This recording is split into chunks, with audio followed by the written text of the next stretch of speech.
Om Gam Ganapate Namaha. Kaliyugada Kalpataru. Fourth Delight. 3. Vyasa Yati Sarvabhouma. Chapter 56. The Pinnacle of Devotion to Krishna. As 3. Vyasa grew older, he gradually became disinterested in political and worldly matters. He devoted most of his time to the daily and occasional rituals appropriate for an ascetic, teaching, giving discourses, worship, and spiritual guidance. The remaining time he spent in silence, meditating on and praising the divine image of Lord Krishna in the lotus of his heart, often entering Asampragnata Samadhi, a state of deep meditative absorption. During such moments, his face radiated an extraordinary divine brilliance that left everyone in awe. When Sri Vyasaraja was immersed in devotional samadhi, the scholars and the devotees blessed by his grace often observed a serene and miraculous glow around him. A luminous, moonlit radiance surrounded him, creating an aura of tranquility. Occasionally, a multicolored halo appeared above his head, further enhancing his divine presence. Witnessing this, the learned disciples and devotees were overwhelmed with reverence and joy, feeling as though they were serving a great saint and a divine devotee who had descended from the heavenly realms. They would prostrate themselves before this meditative guru with deep devotion. Considering themselves fortunate to be in his service, such occurrences were experienced by many, and they shared the divine experiences with each other, rejoicing in their spiritual ecstasy. During this period, Sri Purandaradasaru, Sri Kanakadasaru, and other close disciples had gone on a pilgrimage to Tirupati, Kaginala, and other sacred sites. Despite being away for 2 to 3 months, they had not yet returned. Their absence left Sri Vyasaraja feeling despondent, as they were not just close companions but also realized souls and exemplary devotees. Only those who had experienced separation from a beloved can understand the depth of such feeling. According to this, Sri Vyasaraja health had begun to decline. At 93 years old, he was frail, worn out, and battling the effects of advanced age. However, despite his physical weakness, his face continued to radiate with divine brilliance and youthful vigor. Like a young man, he adhered to his daily routine of bathing, offering oblations, chanting, meditating, and performing deity worship, teaching, giving discourses, and providing spiritual guidance to his disciples and devotees. His unwavering dedication and inner strength were sources of inspiration to all who came into his presence. On the Purnima, full moon day of Falguna Shukla month in Vilambi Samvatsara, Sri Vyasaraja performed his daily duties from morning till evening, including the evening lamp worship. For some reason, he seemed extraordinarily joyful and elated that day. With a serene and radiant mind, he expressed a desire to spend some time meditating on Lord Hari by the banks of the Tungabhadra river. He summoned the monastery officials and instructed him to prepare a planetary. It was around 8 p.m., and the officials, worried about the Guru's health and perplexed by the unusual request, hesitantly said, "Mahaswami, your health is not well. It is not appropriate to go out at this time. Please forgive the servant for questioning." With a gentle smile, the Guru replied, "We will return after spending a short time while in devotion to the Lord by the banks of the Tungabhadra. There is no need to worry. Let the planetary be prepared." The officials, unable to argue further, prepared the planetary and informed the Guru. Sri Vyasaraja accompanied by his trusted gatekeeper, set out in the planetary. 8 Brahmins, eager to serve the Guru, carried the planetary towards the Tungabhadra river as instructed. At one point, the Guru disembarked from the planetary and instructed the Brahmins to wait there until his return. He then proceeded towards the river bank with the gatekeeper. After walking some distance, Sri Vyasaraja paused and surveyed the surroundings. It was a serene and tranquil place, adorned with trees laden with various fruits, lush flower gardens, and intertwining creepers. The area was resplendent with vibrant blossoms. The Tungabhadra river flowed gracefully, its gentle murmur adding a soothing melody to the atmosphere. In the sky, the full moon of the Purnima night cast its cool rays, illuminating the surroundings with a gentle, silvery light. A soft breeze blew gently, carrying the sweet fragrance of flowers and creating a blissful ambience. The serene and enchanting environment filled the hearts with joy and peace. Sri Vyasaraja entered the Tungabhadra river and after taking a dip adorned himself with garments of Krishnanjana, that is deer skin, and saffron ropes. He performed achamana, ritual sipping of water, and then walked to the majestic mango tree in a beautiful grove by the river bank.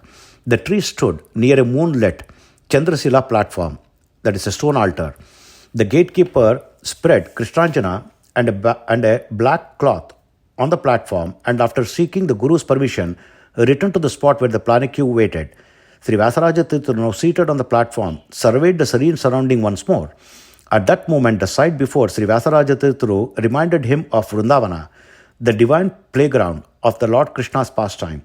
The serene spot seemed like Vrindavana itself, with the Tungabhadra river appearing as the Yamuna, the trees and creepers resembling the gopis, and the melodious creepings of parrots and cuckoos evoking the enchanting sounds of Krishna's flute. The gentle sway of flowering trees and vines in the moonlight, caressed by soft breeze, appeared to him like the gopis dancing in Rasalila. A surge of devotion to Lord Krishna arose in the heart of the venerable Yati. Overwhelmed with divine bliss, Sri Vyasa Munindra seated himself in Padmasana, that is lotus posture, and meditated on Sri Murli Mohana, Krishna with the flute. Within the lotus of his heart, shortly the divine image of Balagopala, radiant with extraordinary beauty and charm, appeared in his heart, smiling, and offered him reassurance with a Abhaya Mudra, that is gesture of protection. Sri Vyasaraja Tirtha, enraptured by the vision of the Supreme Lord, worshipped him with great joy through mental offerings in his Manasika Puja, that is inner worship. As he offered the Mantra Pushpa, sacred flower offering, the vision of Krishna disappeared, leaving the Guru disheartened. He cried out in devotion, "Krishna, why do you withhold your mercy from your devotee? Have you run back to Vrindavana?" Reminded of his beauty, how divine is that sacred Vrindavana, constantly graced by your presence. How blessed are the Gopas and Gopis who witnessed your playful pastimes. Am I not worthy of seeing that auspicious sight even once? O Lord, why have you disappeared? O Govinda, show your compassion. To his astonishment, as he sat in deep meditation, a flash of light appeared in his heart like a divine revelation. In that brilliance, he had a direct vision of Vrindavana. Overwhelmed with devotion, Sri Vyasaraja Tirtha, with eyes full of wonder and delight, witnessed the beauty of Vrindavana, the sacred land of Krishna's pastime.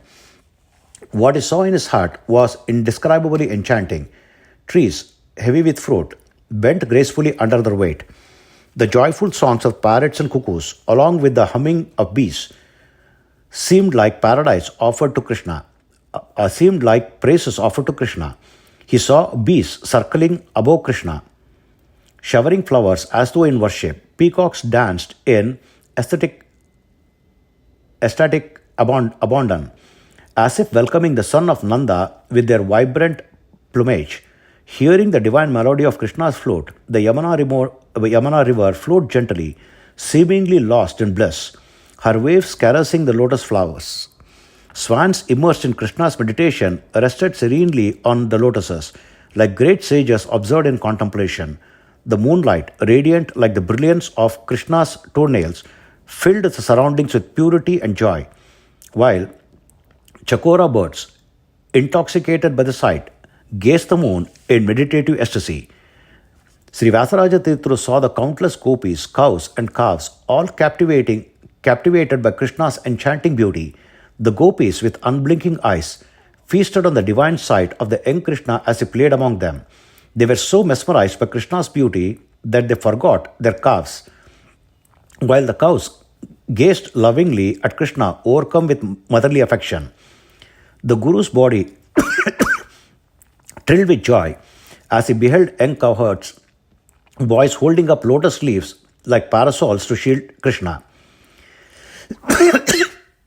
They fanned him with their hands, and their hearts, immersed in devotion, made them feel like liberated souls, experiencing the supreme bliss of Krishna's presence. Witnessing this divine serene and scene, Sri Vyasaraja Tirtha lost all senses of self, fully absorbed in the transcendental joy of Vrindavana and Krishna's glorious pastime. There, another vision unfolded. Balagopala was approaching, playing his flute. Hearing the enchanting melody of his Murali, that is flute, people rushed out of their homes singing praises such as Jaya Jaya Srimad Narayana, Padmanabha, Sri Krishna. The women of that community, as graceful as goddess Lakshmi, carried lamps in their hands, offered arti to Madhava, their eyes drinking in his captivating beauty. Witnessing this divine sight, the Guru felt truly blessed. In the homes of Vraja, women churned curd while singing praises such as Indiresha, Brahmendra, Adivandita, Sri Krishna, their melodies resonating like the sacred chants of the Vedas. They prepared butter and joyfully offered it to Sri Balagopala, engaging with him in playful interactions. These fortunate gopis, radiant with beauty, seemed to embody pure devotion. Sri Vyasaraja Tirtha was completely absorbed in this wondrous vision. The waves of Krishna Bhakti surged in his heart, reaching their peak, and suddenly all the vision vanished. Awakening from his trance, the Guru exclaimed, "Ah, Vrindavana, Yamuna, the Gopa, Gopis, cows and calves, the flower garments, bowers, creepers, and vines. What great merit must they have to enjoy the eternal presence, touch, and conversation of the Supreme Being. Truly, they are blessed beyond measure, and yet have not been granted that fortunate. Krishna Krishna, why are you so merciless to this humble servant? O ocean of compassion, O Lord, if you grant me another birth, let it at least be as one of the Vrindavana trees, vines, and peacocks. Have mercy, Gopala, bless me." Lost in intense devotion, Sri Vyasaraja Tirtha reached the pinnacle of his Krishna Bhakti. Tears of joy streamed down his face and he offered heartfelt prayers. Overwhelmed with emotion, a new devotional song spontaneously flowed from his lips. "O Hari, grant me a glimpse of you even once. O Vrindavana Lord, bless me with your grace. May I be born as the trees and vines in Vrindavana, bowing with fruit, praised by the parrots and cuckoos, and serenaded by the humming bees who sing your glories, showering flowers as if in worship. May I hear the melody of your flute, and in the ecstasy of joy close my eyes like swans, resting silently on lotus flowers, meditating like sages. May I be born as a chakora bird, savoring the flawless moonlight that shines from your radiant toenails, forgetting everything in bliss. May I be born as the cow and calves of Vrindavana, gazing at you with unblinking eyes, lost in your beauty, forgetting everything in your divine presence. May I be born as a cowherd boy, waving lotus leaves as fans, fanning you lovingly, serving you like a liberated soul, and cherishing the joy of being near you. Hearing the sound of your flute, I will come before you praising you, O lotus navel Krishna, my refuge. May I be born as a gopi of Vrindavana, lifting the lamp of Aarti in my hands like Lakshmi, drinking in your divine beauty and savoring the joy of serving you. May I churn butter singing praises to you, O Lord of Lakshmi, worshipped by Brahma and Indra, and offer you that butter, O Krishna, just as the gopis did in Vraja. As the Guru sang, his voice resonated with pure devotion, reaching the heights of spiritual ecstasy. His heart overflowed with love for Krishna, and his tears continued to flow. Those who heard him could feel the depth of his devotion and were deeply moved by the divinely inspired hymn. Ah, what a graceful and divine sentiment! How profound and mature is the devotion of our Vyasa Muni. The saint, deeply absorbed in Krishna's consciousness, once again prayed to Sri Nandagopala, O Krishna Mukunda, Murali, will that Vrindavana of Dwapara Yuga return again? How long must I wait until then? O Lord, if you grant me another birth, at least bless me to be reborn as something connected to you, a true Vaishnava, immersed in your service. Surely you must show mercy, won't you? Grant me the sight of you, O Krishna, in every birth. By your grace, O Krishna, my eternal compassion, may I bear the sacred Urdhapundra, that is Vaishnava marking on my forehead, and a Tulsi garland adoring my neck. May I witness the conch and discuss on your arm, and live as a Vaishnava, ever immersed in your remembrance and grace. O Hari, Supreme Lord, Goddess Lakshmi, Lord Brahma and Indra serves you. The philosophy of your servant Vayu proclaims the truth of the fivefold differences and your supremacy. May I remain humble before all the great scholars, cherishing the Guru's supreme status among holy teachers. Grant me unwavering pure devotion to you, O Krishna, the bestower of liberation. With such heartfelt prayers, Sri Vyasa Munindra once again entered a state of deep meditation. In his heart's sanctum, a vision of Sri Balakrishna appeared, smiling radiantly. The Lord addressed him, Devoted King of Bhaktas, you have bound me with your love. You have prayed to be born as the trees, creepers, birds, and animals of Vrindavana, or even as the Gopa and Gopis. My child, I have granted you a blessing. I have granted you blessings that no one else in the world has received. You are truly unmatched in all three worlds. Do you remember the boon you once asked for? To serve me across 3 lifetimes. In 2 lifetimes, you have already served me in ways beyond ordinary reach, becoming my foremost devotee. Now, as you have prayed, you will not only be a Vaishnava, but will also take birth as a supreme Vaishnava, a spiritual emperor who will establish my truth, compose divine scriptures, uplift scholars and commoners alike, and work for the welfare of the downtrodden and the entire world. After the incarnation, you will merge with your original form and forever reside in my presence, experiencing eternal bliss. However, the next divine mission requires preparation. At the time for your current incarnation must conclude, there are still decades before the next phase. The setting environment and circumstances for the next birth must be arranged. Your work in this life is complete, and now your departure from this world is inevitable. May auspiciousness be upon you. With these words, Krishna smiled sweetly, extending his hands and called out, Come, come, before disappearing from sight. When Sri Vyasaraja Tirtharu awoke from his meditation, his body shivered with divine ecstasy. A surge of energy and radiance filled him, and tears of bliss flowed from his eyes. Filled with humility and devotion, he silently prayed, O Lord, may your command be fulfilled. His mind was now completely at peace and overflowing with joy. The Guru then rose with a radiant face, returned to the Planike, and was carried back to the Vishwapavana Matha.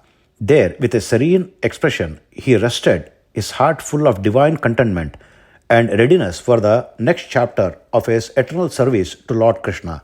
Hari Om. Om Sri Krishna Arpanamastu.